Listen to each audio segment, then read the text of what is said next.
হযরত ওমর নিজের খাদিমকে ডাকছেন, আসলামা আসলামা, রেডি হয়ে যাও, এক্ষুনি আমাদেরকে বেরিয়ে যেতে হবে জেরুজালেমের ময়দানে।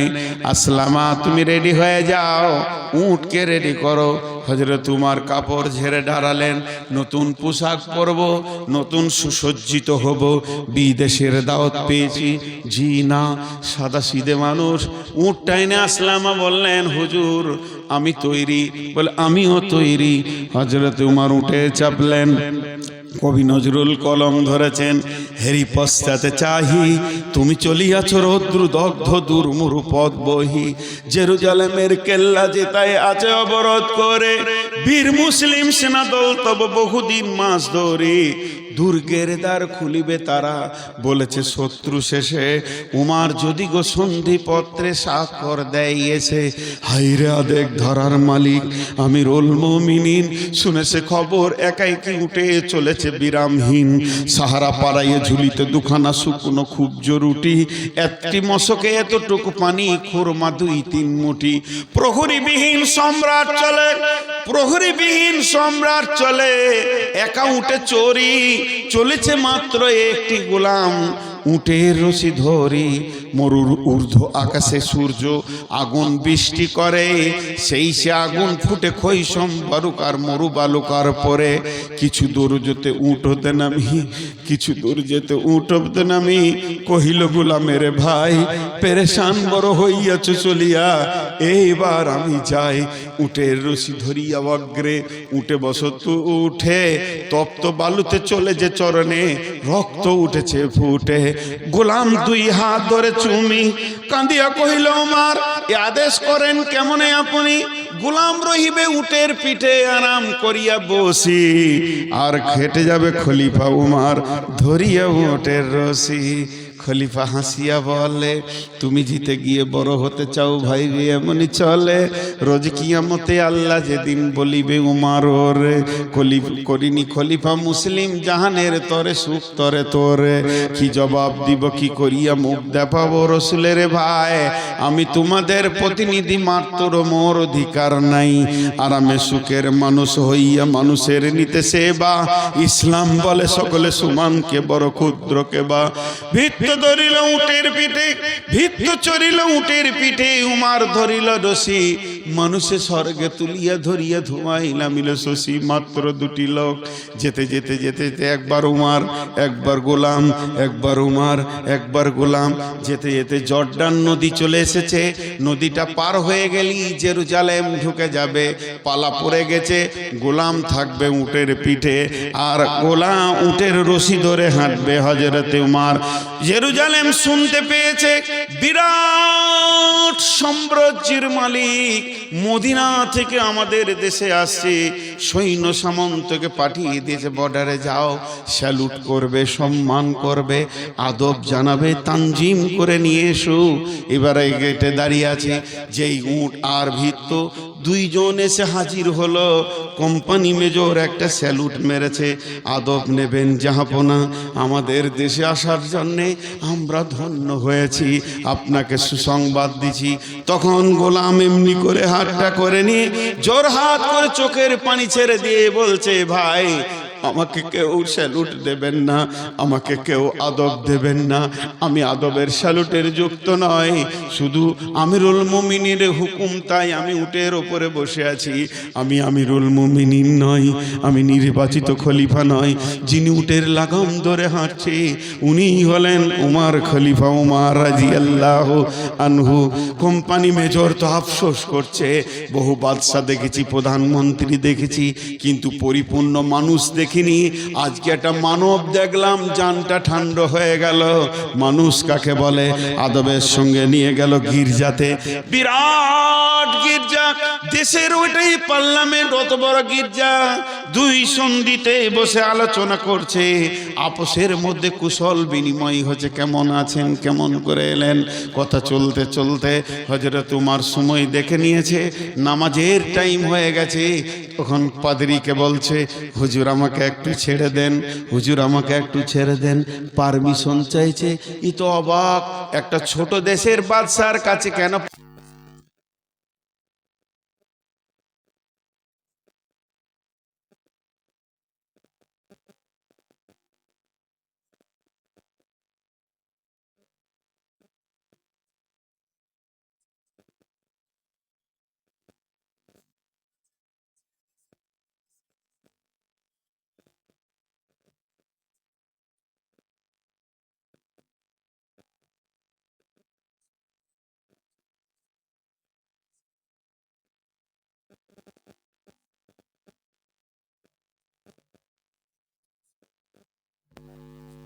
ওয়াক চেঞ্জ করতে পারবো না। তখন ওয়েদরি বলছে আমাদের এই আঙ্গিনায় গির্জায় পড়িলে নামাজ হবে নাকি কবুল? আল্লাহর দয়ের গায়ে যদি এখানে নামাজটা পড়েন, আমাদের পবিত্র জায়গা, নামাজটা যদি একবার পড়লেন আল্লাহ কি কবুল করবে না? লম্বা কথা উমার জড়াতে গেলেন না, শুধু ইশারায় বলে দিলেন আমার সৈন্য সংখ্যা বেশি, আমার কন্ট্রোল ক্ষমতা অনেক শক্ত হতে হবে। আমি যদি এখানে নামাজ পড়ি ওরা ভাববে হয়তো নামাজ পড়ে ইশারা করে দিয়েছে, আজ থেকে গির্জাটা মসজিদ হয়ে গেছে, তারা মসজিদ বানাবে। নহে কই ইসলামী ধর্ম, নহে যে খুদার বিধান, নহে যে ইসলামী ধর্ম, নহে যে খুদার বিধান, কর মন্দিরে গির্জারে ভেঙে মসজিদে মুসলমান। এটা আল্লাহ কবুল করবে না, এটা কোনো দিন হতে পারে না। জোর করে কোনো জায়গায় মসজিদ বানানো যাবে না। আমি সৈন্য সামালতে পারবো না, তার থেকে ফাঁকা মাঠে ওই গাছতলায় গিয়ে 2 রাকাত নামাজটা আমি পড়ে চলে আসি। এমন সময় পাদ্রী বলছে এটা কি ইসলাম? এটা কি রসুলের ফরমান? বলে হ্যাঁ এটা ইসলাম, ইসলাম এটা আদর্শ দিয়েছে, এটা রসুলের ফরমান। তখন পাদ্রী বলছে হুজুর হাতটা আমার দিকে দেন। হযরত তোমার হাত বাড়িয়ে দিলেন, পাদ্রী হাতটা ধরে বলছেন আশহাদু আল্লাহ ইলাহা ইল্লাল্লাহ ওয়া আশহাদু আন্না মুহাম্মাদার আবদুহু ওয়া রাসূলুহু। কোনো তলোয়ার বের হয়নি, কোনো বোম বারুদের দরকার হয়নি। রসুলের চরিত্রে কত মূল্য ছিল। একটা স্যাম্পেল যে গোটা জেরুজালেমকে জয় করেছে। মুসলমান আমাদের আখলাকের তলোয়ারটা আর নাই।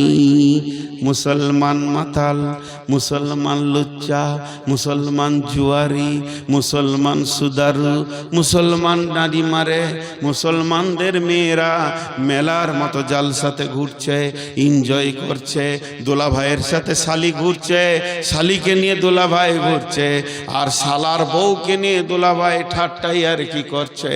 আখলাকগুলো ভিজিকিচি হয়ে গেছে, আখলাকের দড়ি কেটে চলে গেছে, আখলাক নামে তলোয়ার ভাতা হয়ে গেছে। আমাদের কাছে নাই আখলাক, যার ধারের বিনিময়ে বিশ্ব জয় করব। আর এই বেঈমান, একজন বেঈমান নামটা আমি জানি না, বেশ সুন্দর চেহারা বেঈমানটা, মনে হয় যেন মেদিনীপুর বাড়ি, লম্বা লম্বা লেকচার দিচ্ছে গেরুয়া পোশাক পরে। আর শেষের দালাল বলছে মসজিদ 1000 খানা আছে, যার নিচে মন্দির আছে। বন্ধুরে মন্দির ভেঙে জীবনেও মসজিদ হবে না। মুসলমানদের একটা বাচ্চা পর্যন্ত জানে যে এটা মুসলমানদের, একদিনে মুসলমানের একটা শিশু, মেয়ে, নারী, পুরুষ সবাই জানে। মন্দির দূরের কথা, গির্জা তো দূরের কথা, মুসলমানের জায়গা কেউ জবরদখল করে মসজিদ হবে না। কেউ নামাজ পড়বে না, কেউ নামাজ পড়বে না।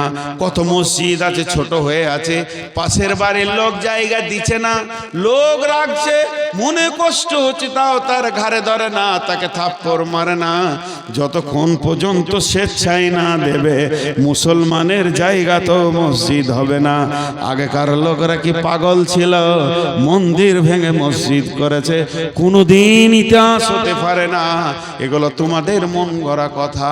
তাই বলি ভাই আমার, আমাদের আসল অস্ত্র হলো আখলাক, আমাদের আসল শক্তি হলো আল্লাহ।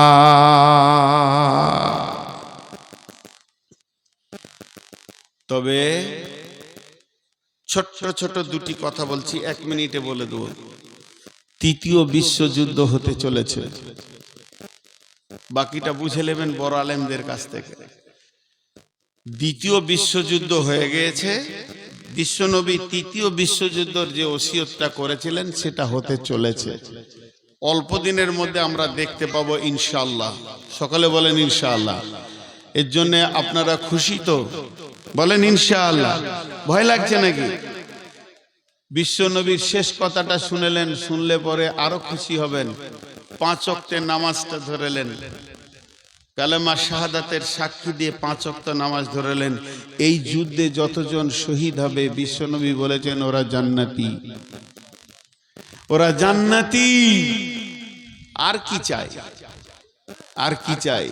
অতএব খুব পৃথিবী, আর মনে করেন না যে সব জিনিস আগের পূর্বের মতো সুন্দর হবে, বরং একটা লোকের বয়স যত বাড়বে তার শরীরে রক্তর ক্ষমতা কমবে, রোগের ক্ষমতা বাড়বে, পৃথিবী ধ্বংসের শেষ লগ্নে চলে এসছে। অতএব এগুলো হবেই হবে, এর জন্য রেডি হয়ে যান। তবে একটা কথা জেনেলেন যে সরকার আজকে আমাদের মাল কুক্ষিগত করেছেন।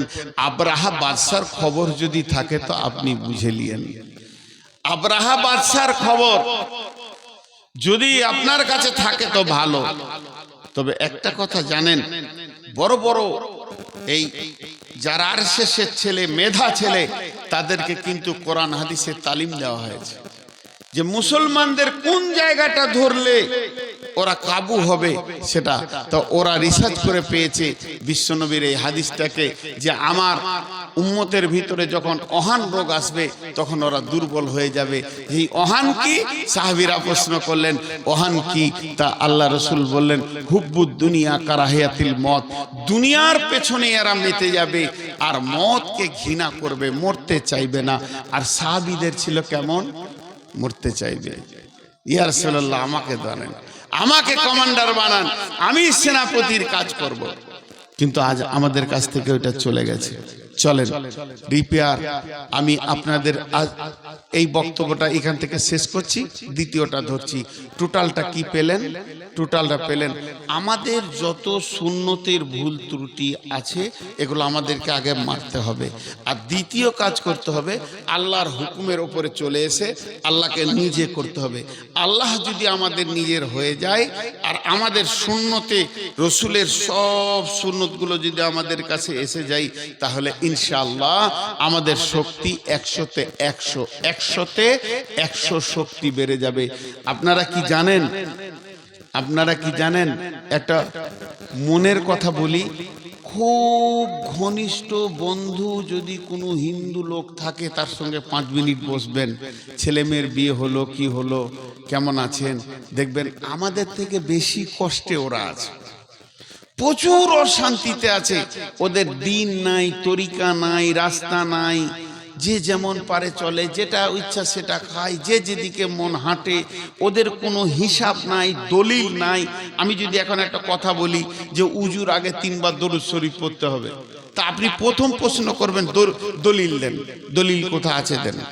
আমি যদি বলি আজান দেওয়ার আগে 2 বার ইয়া নবী সালাম আলাইকা বলতে হবে, তো প্রথমে আপনি বলবেন দলিল দেন। মানে আমাদের চলা ফিরা, উঠা বসা, লেন দেন, মুখে থুতু এসছে, আমার থুতুটা কোন দিকে ফেলবো, ডান দিকে না বাঁ দিকে, নামাজের সময় থুতু এসছে কোথা ফেলবো, এর পেছনেও দলিল আছে। তার মানে আমাদের একটা রাস্তা আছে, হিন্দুদের নাই, ওদের ভিতরটা হু হু করে জ্বলছে, কোথা গেলে শান্তি পাবো। মুসলমানরা খালি 2টো কাজ করুক, দুটা হিন্দুগুলো সব মুসলমান হয়ে যাবে। কেন? 2টা কাজ, আমানতের খেয়ানতি করিয়েন না, আর